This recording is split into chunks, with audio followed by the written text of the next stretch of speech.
Now we'll talk about your acid react with the base. So which is detailed in our previous experiments and also in our previous videos. Your acid react with the base will form salt and finally water. So this is how your acid react with your base. If we talk about your acid with carbonate, you can see here you got your acid and carbonate which will react to produce your salt, water and carbon dioxide. Your HCl, that's your acid, which reacts with your sodium carbonate to form sodium chloride, carbon dioxide and your water. The reaction of your acid and alkali once again will form your salt and water.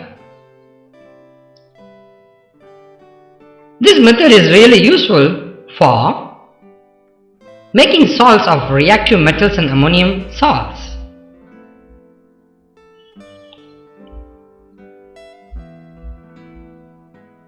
This can be achieved by the process of titrations.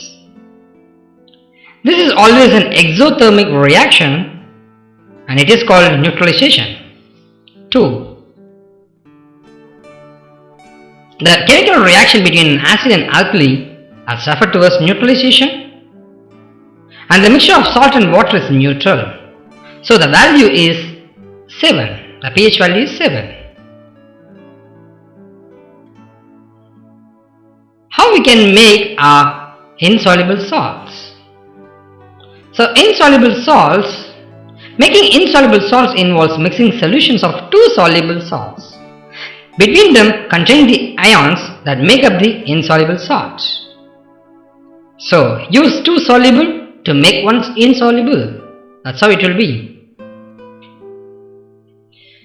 The two solutions of soluble substance are mixed together in a beaker first. You got your white precipitate. The precipitate is filtered off and the filtered precipitate is washed several times with deionized water, that's pure water.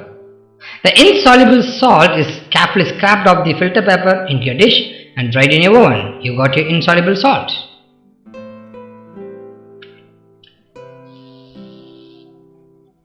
So, as I told, insoluble salts can be prepared using precipitation process and also by direct combination process. So, precipitation, your barium chloride reacts with the magnesium sulfate to form barium sulfate and magnesium chloride. That's one form of your insoluble salt preparation. Whereas direct combination, iron with the sulfur powder, on heating you'll be getting your iron sulfide. That's your direct combination.